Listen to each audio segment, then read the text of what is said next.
Hace unos años atrás, en un programa de televisión italiano, se le hizo una entrevista a un monje cisterciense. Para aquellos que no conocen esta orden, estos monjes se caracterizan porque pasan la mayor parte del tiempo en silencio y en soledad.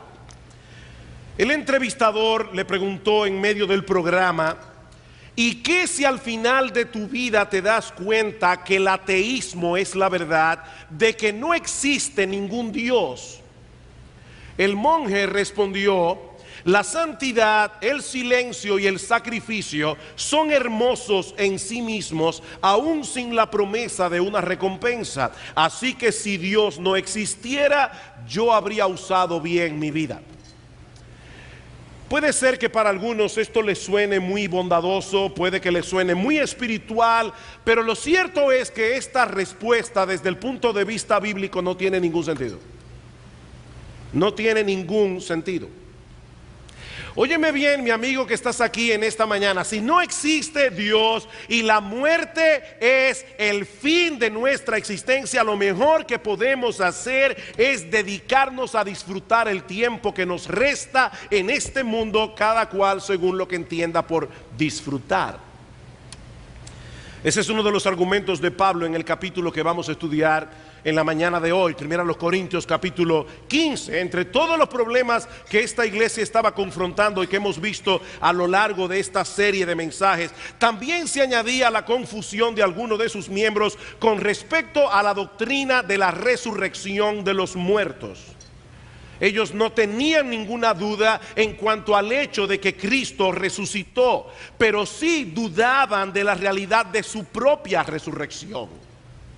Sin embargo, Pablo les hace ver en este capítulo que una cosa está conectada con la otra. Si no hay resurrección de muertos, entonces Cristo tampoco resucitó. Y si Cristo no resucitó, el cristianismo no tiene ningún sentido, ni las restricciones que nos imponemos tampoco. Dice Pablo en el versículo 32 de este capítulo: si los muertos no resucitan, comamos y bebamos, que mañana moriremos.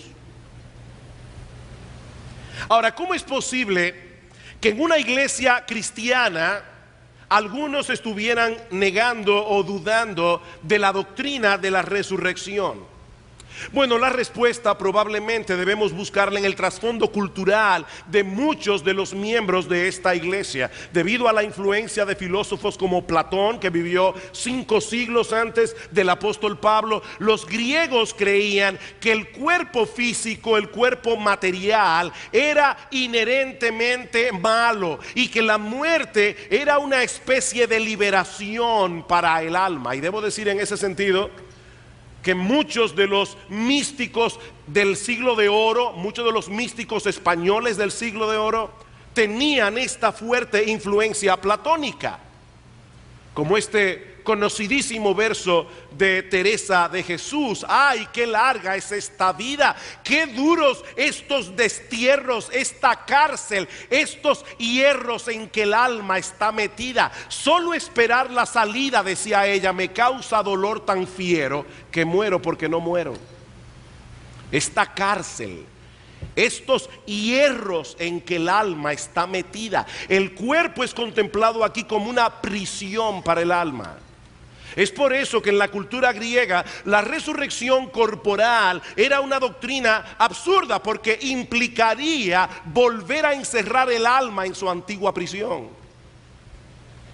¿Recuerdan ustedes cuando el apóstol Pablo predicó el evangelio en la ciudad de Atenas, una de las ciudades griegas más sofisticadas de aquellos días? Que cuando Pablo llegó al tema de la resurrección, dice en el versículo 32 del capítulo 17 de Hechos, que unos se burlaban y otros le decían: ya te oiremos acerca de esto otra vez. Eso es como decirle a una persona: ahora cuéntame uno de pirata, o la Caperucita Roja. O sea, para ellos era exactamente lo mismo. Esa era una doctrina completamente ridícula para ellos. Y tal parece que algunos miembros de la iglesia en Corinto todavía tenían esta influencia cultural. De ahí la advertencia de Pablo en el versículo 33 del capítulo 15: no erréis, las malas conversaciones corrompen las buenas costumbres. Pablo está hablando específicamente de la doctrina de la resurrección. Algunos miembros de esta iglesia estaban permitiendo que las creencias de la sociedad a su alrededor corrompieran, minaran, contaminaran su propia forma de pensar. Pero Pablo les hace ver en el capítulo 15 de Primera a los Corintios, que vamos a estudiar en esta mañana, que la resurrección de los muertos es una doctrina esencial de la fe cristiana. No se puede ser cristiano y negar la doctrina de la resurrección. Y para probar su punto, Pablo comienza su proceso de argumentación estableciendo la certeza de la resurrección de Cristo en los versículos 1 al 11. Primera a los Corintios capítulo 15 versículos 1 y 2. Además os declaro, hermanos, el evangelio que os he predicado, el cual también recibisteis, en el cual también perseveráis, por el cual, es decir, por ese mismo evangelio, si retenéis la palabra que os he predicado, sois salvos si no creísteis en vano. Lo que Pablo está diciendo aquí es que la resurrección de Cristo es una parte fundamental del evangelio que ellos habían abrazado por la fe. Nadie será salvo a menos que acepte el evangelio. Y el evangelio es la buena noticia de lo que Dios llevó a cabo para salvar a los pecadores a través de la vida, de la muerte y de la resurrección de nuestro Señor Jesucristo. Versículo 3: porque primeramente os he enseñado lo que asimismo recibí, que Cristo murió por nuestros pecados conforme a las Escrituras, y que fue sepultado y que resucitó al tercer día conforme a las Escrituras. He ahí, mis amados hermanos, amigos que están aquí en esta mañana, he ahí el elemento que separa el cristianismo de todas las demás religiones que se ofertan en el mercado espiritual de este mundo. Todas las religiones intentan proveerte de buenos consejos que te ayuden a conectarte con Dios de alguna manera, vivir un estilo de vida que sea beneficioso para ti, beneficioso para los que te rodean, menos el evangelio. Menos el evangelio. El cristianismo es el anuncio de algo que ya Dios hizo en la historia a favor de hombres y mujeres que de ninguna manera hubiesen podido acercarse a Él en sus propios méritos ni usando su propia metodología. Así que el evangelio no es un consejo, el evangelio es un anuncio, el evangelio es una noticia. Ya Dios hizo algo en un punto particular de la historia a través de la persona de Cristo, que siendo Dios se hizo hombre para vivir una vida de obediencia perfecta a la ley moral de Dios, y luego murió en una cruz en lugar de todos aquellos que violaron esa ley en incontables ocasiones y a quienes Él vino a salvar, es decir, a ti y a mí.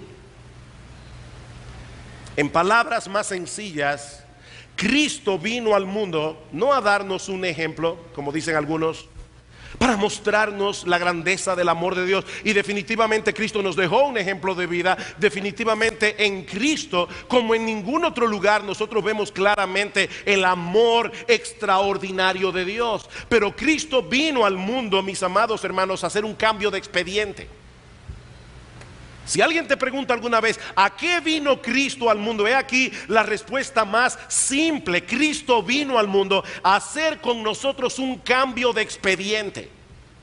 En la cruz del Calvario, Él sufrió el castigo que nosotros merecemos por causa de nuestros pecados, y al mismo tiempo Él nos otorga de pura gracia por medio de la fe las bendiciones que Él merece por causa de su obediencia.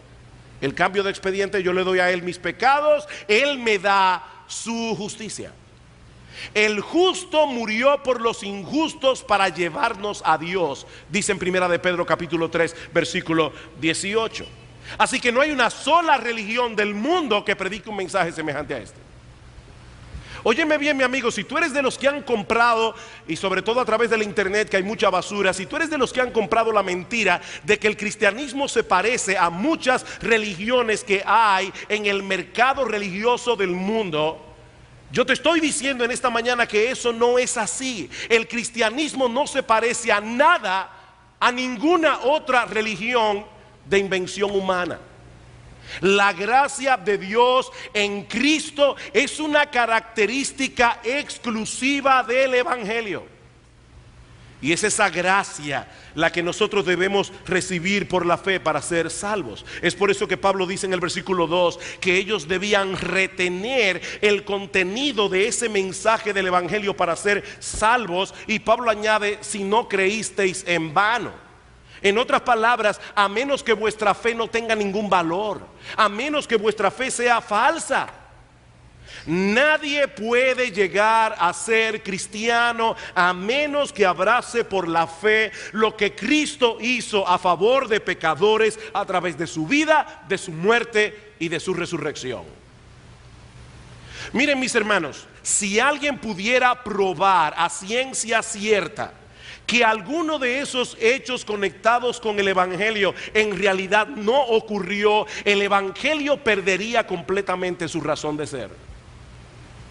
De ahí el esfuerzo de Pablo en los versículos 5 al 10 para demostrar que la resurrección de Cristo no solo es una parte fundamental del Evangelio, sino también un hecho incuestionable de la historia. Versículo 5, perdón. Fue sepultado, resucitó al tercer día conforme a las Escrituras, y que apareció a Cefas y después a los 12, después apareció a más de 500 hermanos a la vez, de los cuales muchos viven aún y otros ya duermen. Después apareció a Jacobo, después a todos los apóstoles, y al último de todos, como a un abortivo, me apareció a mí. En cualquier tribunal humano en el que se está juzgando un hecho, el testimonio de los testigos oculares es de suprema importancia. De suprema importancia. Sobre todo cuando puede constatarse que se trata de personas con un sano equilibrio mental, de una integridad probada y cuyo testimonio puede corroborarse con otros testimonios. Ese testimonio se fortalece todavía más cuando nosotros vemos que tales personas están dispuestas a padecer toda clase de sufrimientos y aún la muerte si fuera necesario, con tal de mantener la versión de los hechos. Y eso fue exactamente lo que ocurrió con esta lista de testigos que Pablo menciona aquí. Si a todo esto añadimos el hecho de que los opositores del cristianismo nunca pudieron presentar el cadáver de Cristo para desmentir a los apóstoles, si a eso añadimos que su tumba está vacía, a pesar de que había estado fuertemente custodiada por una guardia romana, entonces no habría ninguna duda en ese tribunal para fallar a favor del hecho histórico de que Cristo resucitó. Así que yo quisiera en esta mañana brevemente transportarnos a la sala de un tribunal. Estamos juzgando un hecho. Vamos a llamar a los testigos oculares de ese hecho. Y el primero que Pablo menciona es Cefas, es decir, el apóstol Pedro. Miren, mis hermanos, amigos que están aquí, no existe ninguna explicación lógica para poder explicar el cambio tan trascendental que se operó en la vida del apóstol Pedro. En los últimos capítulos de los evangelios, nosotros vemos a Pedro como un hombre lleno de miedo, un hombre que niega al Señor cuando la cosa se puso bien difícil, un hombre que vuelve al negocio de la pesca, porque había pensado que todo había terminado con la muerte de Cristo en la cruz. Pero cuando llegamos a los primeros capítulos del libro de los Hechos, nos encontramos a un hombre lleno de coraje, nos encontramos a un hombre lleno de convicción, lleno de poder, proclamando el mensaje del Evangelio. ¿Qué ocurrió en la vida del apóstol Pedro? Pablo responde, él vio al Cristo resucitado. Él vio al Cristo resucitado. Y él no fue el único que tuvo esa experiencia. Pablo dice que Cristo se apareció también a los 12, versículo 5 otra vez, refiriéndose al grupo de los apóstoles. Y debo decir que no han faltado a través de la historia personas que han querido desestimar el testimonio público de los apóstoles, diciendo que ellos se robaron el cuerpo del Señor, para luego salir a proclamar que Cristo había resucitado de los muertos. Ahora seguimos en el tribunal. Tú quieres como fiscal difamar a mi testigo. Bueno, déjame decirte que esa difamación no encaja con los hechos. ¿Cómo es posible que un grupo de hombres temerosos, totalmente desalentados ante la muerte de su maestro, pudieran burlar una guardia romana y robarse el cuerpo del Señor? Por otra parte, eso no encaja con las altas normas morales que tanto Cristo como los apóstoles predicaron e inculcaron en los primeros cristianos. Ni tampoco explica cómo fue posible que todos esos hombres mantuvieran esa mentira hasta el final de sus días, sobre todo tomando en cuenta que todos ellos, con la excepción del apóstol Juan, murieron martirizados. ¿Cómo explicamos eso? Pero Jesús no solamente se le apareció a Cefas, se le apareció a los 12. Pablo dice en el versículo 6 que Cristo en un momento, en el mismo lugar, se le apareció a más de 500 hermanos a la vez. Miren, una persona puede tener una ilusión óptica en un momento dado. Ahora, es muy difícil que 500 personas al mismo tiempo tengan la misma visión. Y muchos de ellos estaban vivos, dice Pablo. Si quieren, vayan, pregúntenle. Pero no solamente Cristo se apareció a Cefas, a los 12, a más de 500 hermanos a la vez, sino que dice Pablo en el versículo 7 que se le apareció a Jacobo, refiriéndose al medio hermano del Señor. Cristo tenía más hermanos y uno de ellos era Jacobo. Ahora, lo interesante del testimonio de Jacobo es que durante toda su vida terrenal, durante su ministerio, Jacobo no creyó en Cristo. Jacobo negó al Señor. Sin embargo, Jacobo vino a ser uno de los líderes más importantes de la iglesia primitiva y también selló su fe con el martirio. La pregunta es, ¿qué fue lo que hizo la diferencia en la vida de este hombre?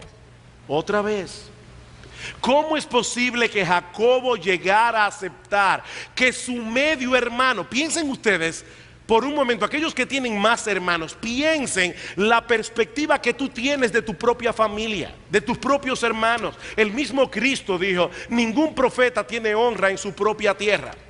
Ahora, ¿cómo es posible que Jacobo haya llegado a creer que su hermanito, aquel con quien él vivió, era realmente el Dios encarnado, el Mesías profetizado en el Antiguo Testamento, aquel que vino al mundo a salvar a los pecadores? Él vio al Cristo resucitado. Pero tal vez el testimonio más contundente de la lista es el del apóstol Pablo, también conocido como Saulo de Tarso. Pablo había sido uno de los perseguidores más crueles que tuvo la iglesia en sus primeros años. Noten otra vez el versículo 8. Dice Pablo, y al último de todos, como a un abortivo me apareció a mí. Noten que Pablo no dice, yo tuve una visión de Cristo. Él dice, Cristo se me apareció. Porque yo soy el más pequeño de los apóstoles, que no soy digno de ser llamado apóstol, porque perseguí a la iglesia del Señor. En Hechos nosotros vemos que Pablo llegó a forzar a los cristianos para que maldijeran el nombre de Cristo. La pregunta es, ¿cuál fue la experiencia que tuvo Saulo de Tarso para llegar a convertirse en el más grande misionero que ha tenido la iglesia? Él responde esa pregunta en Hechos capítulo 9. Pablo dice que yendo camino a Damasco vio un resplandor de luz del cielo y oyó una voz que le decía, Saulo, Saulo, ¿por qué tú me persigues? Dura cosa te es dar coces contra el aguijón. Pablo, tú no te das cuenta que el hecho de perseguir a la iglesia es perseguirme a mí, y que perseguirme a mí es un mal negocio. Tú le estás dando patadas a un aguijón. A final de cuentas, Pablo, tú no le estás haciendo daño al cristianismo, eres tú el que te estás haciendo daño a ti. Y Pablo le pregunta, ¿quién eres, Señor? Y la voz del cielo le dice, yo soy Jesús a quien tú persigues. Yo soy Jesús, a quien tú persigues. Y si van a Hechos capítulo 9 versículo 20, van a ver que allí dice: y enseguida Pablo predicaba a Cristo crucificado. Pablo vio al Cristo resucitado. He aquí algunas de las evidencias de la resurrección. Un hecho que los corintios aceptaban como bueno y válido. Noten el versículo 11. Porque o sea yo, o sean ellos, así predicamos que Cristo resucitó y así habéis creído. Ellos creían en la resurrección de Cristo. Sin embargo, a pesar de esto, algunos en la iglesia en Corinto negaban la doctrina de la resurrección de los muertos. Por lo que Pablo ahora pasa a hacerles ver su inconsistencia en los versículos 12 al 19. Ya vimos la certeza de la resurrección de Cristo. Veamos ahora en segundo lugar las consecuencias de negar la resurrección. Y no olviden, hermanos, el proceso de argumentación que Pablo está siguiendo aquí. Si no hay resurrección de muertos, entonces Cristo no resucitó. Y si Cristo no resucitó, entonces tendríamos que llegar a algunas conclusiones incómodas. Versículo 12. Pero si se predica de Cristo que resucitó de los muertos, ¿cómo dicen algunos entre vosotros que no hay resurrección de muertos? Porque si no hay resurrección de muertos, tampoco Cristo resucitó. ¿Y cuáles serían las implicaciones si negáramos la resurrección de Cristo?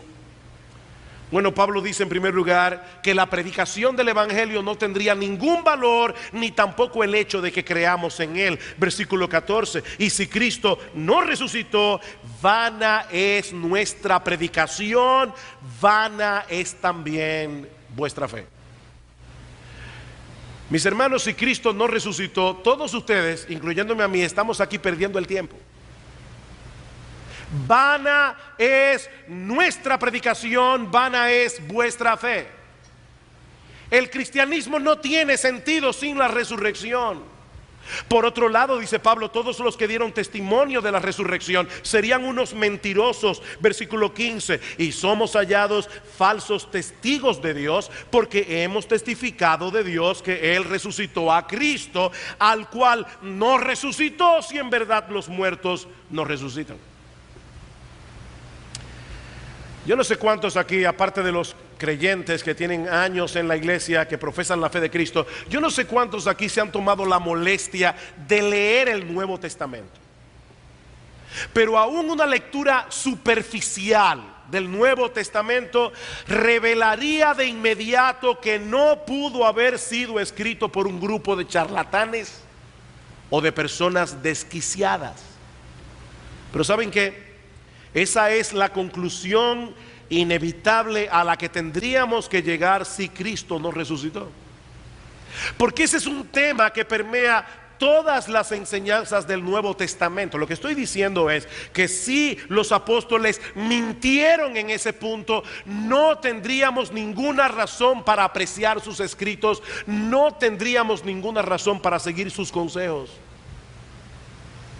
Pero una vez más debemos recordar el sufrimiento que todos ellos estuvieron dispuestos a encarar por defender el mensaje que predicaban. Como bien señala John MacArthur, ese espíritu de sacrificio no es la clase de material del que están hechos los charlatanes, no del que mostraron los apóstoles. Pero por otra parte, si Cristo no resucitó, no habría posibilidad alguna de salvación para nadie. Versículo 16.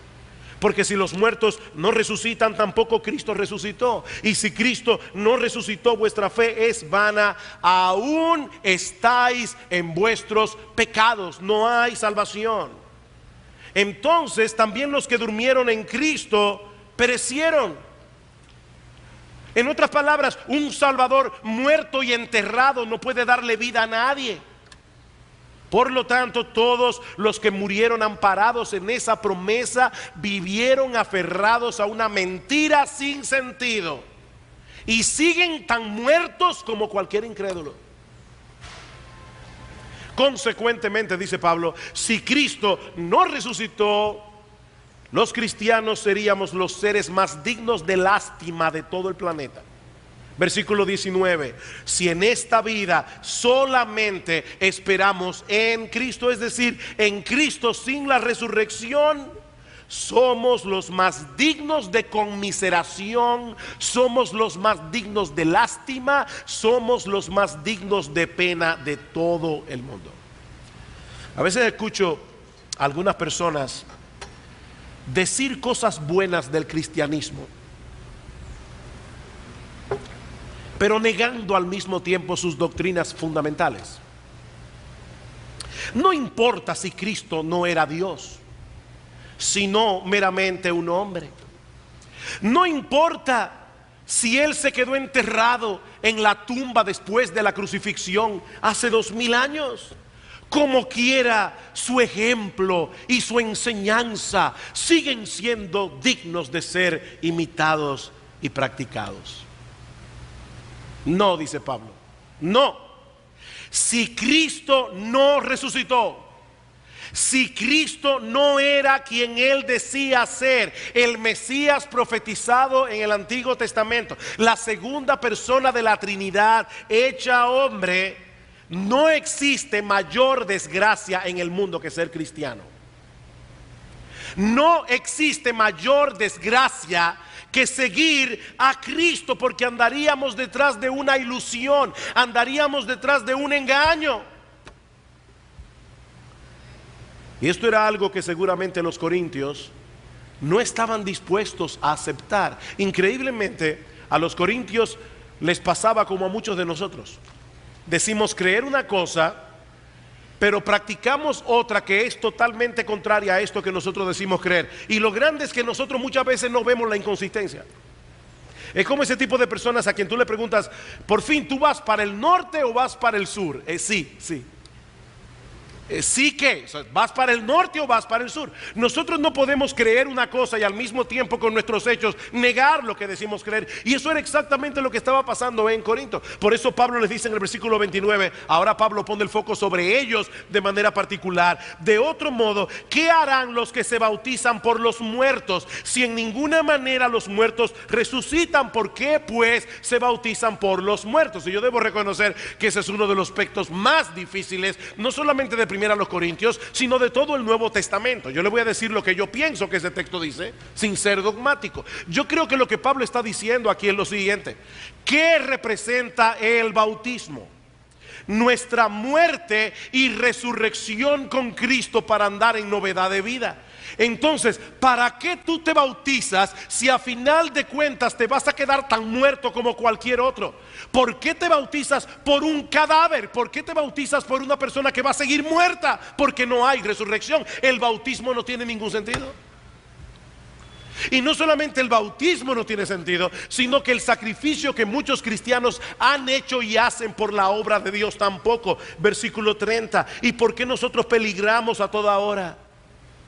Os aseguro, hermanos, por la gloria que de vosotros tengo en nuestro Señor Jesucristo, que cada día muero. Si como hombre batallé en Éfeso contra fieras, ¿qué me aprovecha? Si los muertos no resucitan, comamos y bebamos, que mañana moriremos. Decía el filósofo francés Jean-Paul Sartre, la vida no tiene sentido. La muerte termina con la existencia humana. Por lo tanto, lo mejor que tú puedes hacer es tratar de darle sentido a tu vida en cada instante. Cada cual según como mejor le parezca. Miren, mis hermanos, si la muerte es el fin de la existencia, no tiene caso restringir nuestros deseos. Bueno, pastor, pero esas personas que son altruistas y tratan de hacerle bien a los demás, ¿y quién ha establecido que hacerle bien a los demás es mejor que hacerles mal? Si nosotros estamos aquí por un puro accidente, ¿quién estableció la regla de juego? ¿Quién establece lo que es mejor o lo que es peor? Por eso a nosotros nos espanta cuando Jean-Paul Sartre, el filósofo que acabo de citar, él decía en uno de sus libros: si tú estás manejando tu vehículo por la carretera y de repente encuentras a una persona que te pide que lo lleves y tú le quieres dar sentido a tu vida en ese momento, haciéndole el favor, está bien. Pero si también quieres darle sentido a tu vida tirándole el carro encima y matándole, es lo mismo. Es que nada tiene sentido, dice Sartre. ¿Te espanta eso? Esa es la consecuencia de no creer en Cristo y en la resurrección. Tú puedes restringirte de algunas cosas por un motivo netamente egoísta, como esas personas que comen bien para tener una mejor calidad de vida. Eso todavía es posible.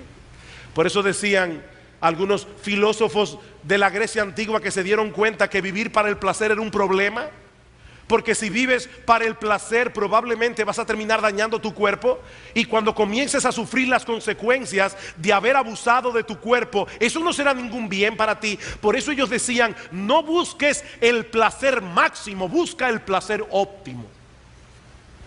O sea, un individuo que se da una borrachera, al otro día sufrirá las consecuencias. Bueno, estos griegos decían: entonces no te emborraches, pero no por la gloria de Dios, no porque hay una vida futura. No te emborraches para que tengas una mejor calidad de vida. Bueno, eso es a lo más que nosotros podemos llevar nuestra vida si Cristo no resucitó. Pero ¿saben qué? Cristo resucitó. Cristo resucitó. Y eso cambia por completo el panorama, como Pablo pasa a demostrar a partir del versículo 20. ¿Saben por qué? Porque eso garantiza nuestra propia resurrección. Hemos visto ya la certeza de la resurrección de Cristo, hemos visto las consecuencias de negar la resurrección. Veamos ahora, en tercer lugar, la garantía de nuestra propia resurrección. Versículo 20: mas ahora Cristo ha resucitado de los muertos, primicias de los que durmieron es hecho. Porque por cuanto la muerte entró por un hombre, también por un hombre la resurrección de los muertos. Porque así como en Adán todos mueren, también en Cristo todos serán vivificados. Este es un pasaje bastante complejo, hasta el versículo 18. Pero lo que Pablo dice aquí básicamente es esto: la resurrección de Cristo son las primicias. La resurrección de Cristo es un anticipo. Usted sabe lo que es un anticipo, ¿verdad? Cuando a usted le dan algo diciéndole: el resto viene seguro. Bueno, Cristo resucitó, y Él es el anticipo de nuestra propia resurrección. Él es la garantía de que también algún día nosotros seremos levantados de los muertos. Pablo dice: así como todos fuimos afectados en la caída de Adán, en Adán todos mueren porque todos participamos de esa misma rebelión contra Dios, así también todos los que han creído en Cristo participarán de la resurrección de vida. ¿Saben por qué? Porque ya no tenemos cuentas pendientes en el tribunal de Dios. La muerte, versículo 21, entró por un hombre, y también por un hombre la resurrección de los muertos. Porque en Adán todos mueren, y así también en Cristo todos serán vivificados. ¿Cuándo será eso? En la segunda venida de Cristo, dice Pablo en el versículo 23. Pero cada uno en su debido orden: Cristo las primicias, luego los que son de Cristo en su venida. En este momento el Señor Jesucristo está reinando a la diestra de Dios el Padre, pero todavía quedan enemigos por conquistar, dice Pablo, versículo 25. Porque preciso es que Él reine hasta que haya puesto a todos sus enemigos por estrado de sus pies. ¿Tú sabías, mi amado hermano, que cuando tú te convertiste al Señor, tú eras un enemigo de Cristo a quien Él conquistó? No para hacerte mal, sino para hacerte bien. Bueno, todavía hay muchos por conquistar. Y dice Pablo: preciso es que Él reine hasta que haya puesto a todos sus enemigos por debajo de sus pies, y el postrer enemigo que será destruido es la muerte. ¿Cuándo será destruida la muerte? Cuando todos los que morimos en Cristo seamos resucitados. La muerte nunca más tendrá potestad sobre nosotros. ¿Y cómo serán nuestros cuerpos entonces? Bueno, eso nos lleva a nuestro cuarto encabezado: el carácter de la resurrección. El carácter de la resurrección. Y en el versículo 35 Pablo usa la figura de una semilla para ilustrar la transformación que experimentarán nuestros cuerpos resucitados. Versículo 35. Pero dirá alguno: ¿cómo resucitarán los muertos? ¿Con qué cuerpo vendrán? Necio, lo que tú siembras no se vivifica sino muere antes, y lo que siembras no es el cuerpo que ha de salir, sino el grano desnudo, ya sea de trigo o de otro grano. En palabras más sencillas, la semilla no fructifica a menos que muera. ¿Alguna vez has sembrado un árbol? La semilla tiene que podrirse para que de ella pueda salir vida. Su descomposición en la tierra es lo que da paso a un árbol grande, fuerte, hermoso, lleno de frutos. Pues lo mismo ocurrirá con el cuerpo de los creyentes. Versículo 42, así también es la resurrección de los muertos. Se siembra en corrupción, resucitará en incorrupción. Hermanos, nuestros cuerpos son como la semilla sembrada en la tierra, dice Pablo. No son enterrados para quedarse allí, sino para ser levantados algún día en una condición inmensamente superior a la que nosotros tenemos ahora. Y para que nadie se haga esperanza, una esperanza incierta y no segura, debo decirte que en la resurrección tú vas a salir con tu mismo cuerpo. O sea, si tú esperabas otra cosa, tú vas a salir con tu mismo cuerpo, pero transformado. Tu mismo cuerpo, pero superior. Así como hay una continuidad e identidad entre la semilla que se siembra y el árbol que crece, así también será con nuestros cuerpos. Una semilla de mango produce un árbol de mango, no un árbol de naranja. Y de igual manera nosotros conservaremos nuestra identidad en la resurrección. Seremos nosotros, pero transformados. ¿Y qué transformación, hermanos? Ahora se anuncia toda clase de cremas, botox, operaciones para quitar todas las marcas que el tiempo va dejando indeleble en nuestros cuerpos. ¿Saben una cosa, mis amadas hermanas? Y no es que a los hombres no nos importe eso, pero definitivamente parece que las mujeres tienden a tener un poquito más de preocupación, la estría y la cosa. ¿Saben una cosa, mis hermanas? Todas esas marcas desaparecerán en la resurrección. Nunca más las volveremos a ver. No más dolor, no más debilidad, no más decaimiento. Nuestros cuerpos resucitados llevarán consigo siempre la lozanía de la juventud. Se siembra en corrupción, resucitará en gloria. Todo vestigio de corrupción física quedará totalmente eliminado. Versículo 43, se siembra en deshonra, resucitará en gloria. La muerte despoja al ser humano de toda dignidad. No importa quién haya sido en esta vida, no importa cuántos títulos tenía, no importa cuán abultada esté su cuenta bancaria, en dólares, en pesos, en euros o en libras esterlinas. Allí en el ataúd no serás más que un cadáver. Un cadáver despojado ya del efímero atractivo que pudiste tener en esta vida. Como dijo el poeta inglés Thomas Gray, las sendas de gloria terminan todas en la tumba. Las sendas de gloria terminan todas en la tumba. Pero este cuerpo que es enterrado en vergüenza, en debilidad, en deshonra, dice Pablo, resucitará en gloria. De alguna manera que ahora nosotros no comprendemos del todo, mis amados hermanos, nuestros cuerpos reflejarán el brillo de la gloria de nuestro Señor Jesucristo.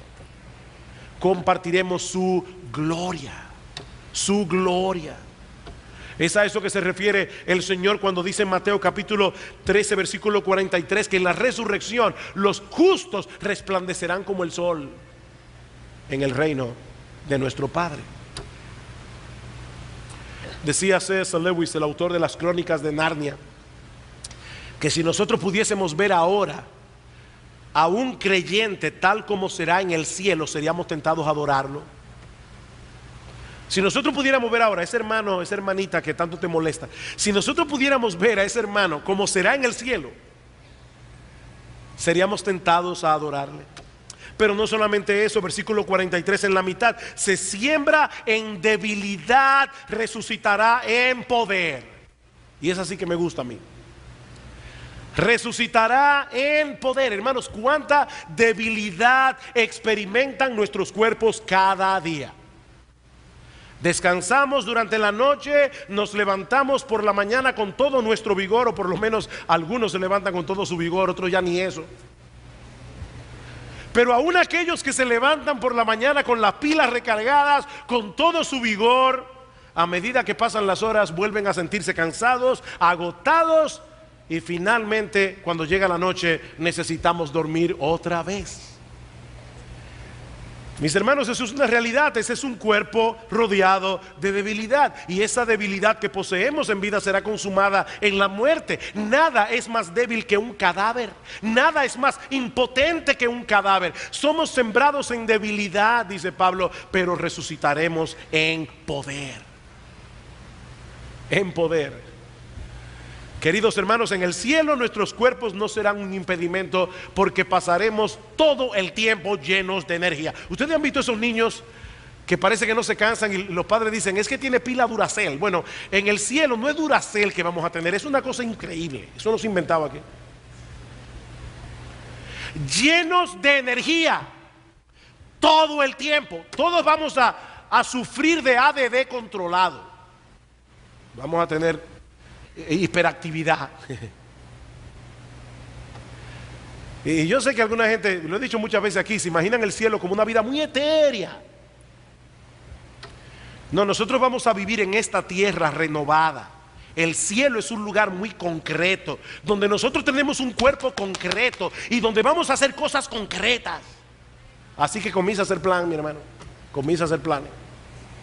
Que todo lo que tú no pudiste hacer aquí, lo puedes hacer allá. Todo el mundo es algo frustrado. Músico frustrado, poeta frustrado, pintor frustrado. En el cielo no habrá nadie frustrado. Tendremos energía de sobra. Se siembra en debilidad, resucitará en poder. Y finalmente Pablo dice en el versículo 44, y este es un texto que necesita ser explicado: se siembra cuerpo animal, resucitará cuerpo espiritual. Hay cuerpo animal y hay cuerpo espiritual. ¿De qué está hablando Pablo aquí? Yo creo que esta traducción no es exactamente la mejor. Creo que la palabra griega que el apóstol Pablo usa allí debe ser mejor traducida como cuerpo natural, no animal. La idea que Pablo está hablando aquí es un cuerpo preparado para esta vida. Un cuerpo natural, preparado para la vida aquí y ahora, mientras que un cuerpo espiritual no es un cuerpo etéreo, inmaterial, es un cuerpo que ha sido transformado, equipado y adaptado para la vida futura. Y es espiritual porque será un cuerpo completamente lleno del Espíritu Santo, totalmente dominado y dirigido por el Espíritu. ¿Saben lo que eso significa? Que en el cielo, mi amado hermano, en la resurrección, ya nunca más seremos tentados a seguir los impulsos naturales de nuestro corazón, que muchas veces son contrarios a la voluntad de Dios. El Espíritu Santo gobernará completamente nuestros cuerpos. Esa es la esperanza que tenemos en Cristo. No se trata de una mera resucitación. Parece que algunos corintios así era que lo veían. Una resucitación. No es una resucitación, es una transformación. Versículo 50. Dice Pablo: pero esto digo, hermanos, que la carne y la sangre no pueden heredar el reino de Dios, ni la corrupción hereda la incorrupción. Estos cuerpos no están preparados para la vida en el cielo. He aquí os digo un misterio: no todos dormiremos, pero todos seremos transformados en un momento, en un abrir y cerrar de ojos. La palabra que Pablo usa aquí, que se traduce como momento, es la palabra griega átomo. Pablo está diciendo: en un átomo de tiempo, en una partícula indivisible de tiempo, seremos transformados porque se tocará a la final trompeta, porque se tocará la trompeta y los muertos serán resucitados incorruptibles y nosotros seremos transformados, porque es necesario que esto corruptible se vista de incorrupción y esto mortal se vista de inmortalidad. Algunos estarán vivos cuando Cristo regrese en gloria, serán arrebatados y transformados, y juntamente resucitaremos con aquellos que han muerto en Jesús. Ahora, mis hermanos, y ya con esto concluyo, ¿cómo se supone que debe vivir un cristiano que crea eso? ¿Cómo se supone que debe vivir un cristiano que crea eso? Eso es lo que Pablo nos muestra en la conclusión de este capítulo, que veremos muy brevemente. El consuelo y el estímulo de la resurrección. Y hay básicamente dos cosas aquí. La primera es que los cristianos podemos encarar el futuro con esperanza a pesar de la realidad de la muerte. Los cristianos podemos encarar el futuro con esperanza a pesar de la realidad de la muerte. Versículo 54: y cuando esto corruptible se haya vestido de incorrupción y esto mortal se haya vestido de inmortalidad, entonces se cumplirá la palabra que está escrita: sorbida es la muerte en victoria. ¿Dónde está, oh muerte, tu aguijón? ¿Dónde, oh sepulcro, tu victoria? Ya que el aguijón de la muerte es el pecado y el poder del pecado la ley, mas gracias sean dadas a Dios, que nos da la victoria por medio de nuestro Señor Jesucristo. Mis hermanos, es indudable que la muerte juega un papel tenebroso en nuestras vidas. La muerte es como una sombra que nos persigue a lo largo de toda nuestra existencia en este mundo. Y muchas veces nosotros queremos ignorar la muerte. Entonces la muerte se encarga de enviarnos avisos. Hay gente que quiere vivir despreocupado de la muerte. A mí no me importa la muerte. Entonces la muerte le manda un mensajito: un dolor por aquí, un análisis inquietante por allá. Pero algún día, mis hermanos, algún día nosotros miraremos cara a ese tirano que nos aterroriza. Y así como yo no sé qué vamos a hacer nosotros, lo primero que vamos a hacer cuando salgamos de nuestra tumba, probablemente alabar a Cristo. Pero probablemente lo segundo que vamos a hacer en aquel día es mirar al cementerio, ver nuestra tumba vacía y decir con un grito de júbilo: ¿dónde está, oh muerte, tu aguijón? ¿Dónde, oh sepulcro, tu victoria? Algún día, mis amados hermanos, nuestras tumbas proclamarán que Jesucristo reina y que Él es un poderoso Salvador. Ahora, nota algo, mi amigo, nota algo. No todo el mundo podrá decir eso en aquel día, sino aquellos que ya no tengan cuentas pendientes con la justicia de Dios. Mira otra vez el versículo 16: ya que el aguijón de la muerte es el pecado y el poder del pecado la ley. ¿Sabes por qué la muerte debe ser terrorífica para ti? Si todavía estás en tus pecados, porque algún día, mi amigo, te vas a enfrentar con el tribunal de Dios. Algún día te vas a encontrar con un juez que conoce tu vida hasta en el más ínfimo detalle, y en aquel día todo el mundo recibirá lo que merece. Pero ya los cristianos no tenemos ese problema, porque ya Cristo pagó por nosotros. Y cuando nosotros nos presentemos delante de ese tribunal, Jesucristo estará allí como nuestro abogado y dirá: sí, Él violó la ley en incontables ocasiones, pero mira las marcas en mis manos. Yo pagué por cada uno de sus pecados. Yo pagué por cada uno de sus pecados. Hace mucho les decía esta historia que escuché en un mensaje. Imagínate que de repente tú estás en casa, toda tu familia está reunida, y más como está la delincuencia ahora mismo, Y a las 9 de la noche se acerca un individuo que tú nunca has visto. Resulta que alguien por descuido dejó la puerta abierta. Y cuando ustedes se dan cuenta, ya el tipo está en la sala de la casa. Buenas noches. Buenas noches. Yo vine a cenar. ¿Y usted quién es? No, pasaba por aquí, vi la puerta abierta. Yo me imagino que muchos de ustedes con gentileza, verdad y amabilidad tratarán de sacarlo de la casa. Ahora, qué diferente, mi amado hermano, si de repente tu familia está reunida y tú llegas con esa persona agarrado de brazos. Mami, te presento un amigo, él es un amigo de la universidad, una persona muy querida para mí, yo lo invité a cenar, hace toda la diferencia del mundo.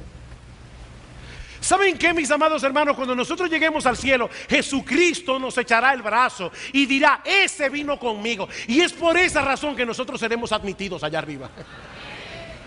¿Dónde está, oh muerte, tu aguijón? ¿Dónde, oh sepulcro, tu victoria, si ya todos nuestros pecados fueron perdonados en la cruz del Calvario? Pero no solamente eso, también aprendemos de este pasaje que los cristianos podemos y debemos dedicarnos con empeño a servir al Señor en el presente. No solamente a mirar con esperanza hacia el futuro, sino a servir al Señor en el presente. Versículo 58, así que, hermanos míos amados, estad firmes y constantes, creciendo en la obra del Señor siempre, sabiendo que vuestro trabajo en el Señor no es en vano. Mi hermano, no es en vano. No solo podemos mirar hacia el futuro con esperanza, debemos permanecer firmes y constantes aquí y ahora, dedicados en cuerpo y alma a servir al Señor, sabiendo que el trabajo que hacemos para Él no es en vano. Sí, negar la resurrección tiene sus consecuencias, pero ¿saben qué? Creer en la resurrección también la tiene. Creer en la resurrección también la tiene. Mi amado hermano, mi amada hermana, reflejas en tu vida que tú crees en la resurrección. Tú crees en la resurrección. ¿Tú crees que esta vida es breve? ¿Tú crees que realmente lo único que vale la pena es aquello que hacemos para Cristo, para la gloria de Cristo, para la expansión de su reino? ¿Tú crees eso?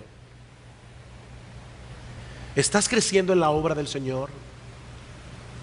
¿Estás poniendo tus dones, tus energías, tu dinero al servicio del reino? Sirviendo a otros en la iglesia, en el mundo, con tus ojos puestos en la segunda venida de nuestro glorioso Señor y Salvador Jesucristo. Oh, que Dios abra nuestro entendimiento en este día, para que seamos consecuentes con la fe que profesamos, y que sea evidente que todos y cada uno de los miembros de Iglesia Bíblica del Señor Jesucristo realmente cree en la doctrina de la resurrección de los muertos. Alabado sea Cristo. Alabado sea nuestro Salvador.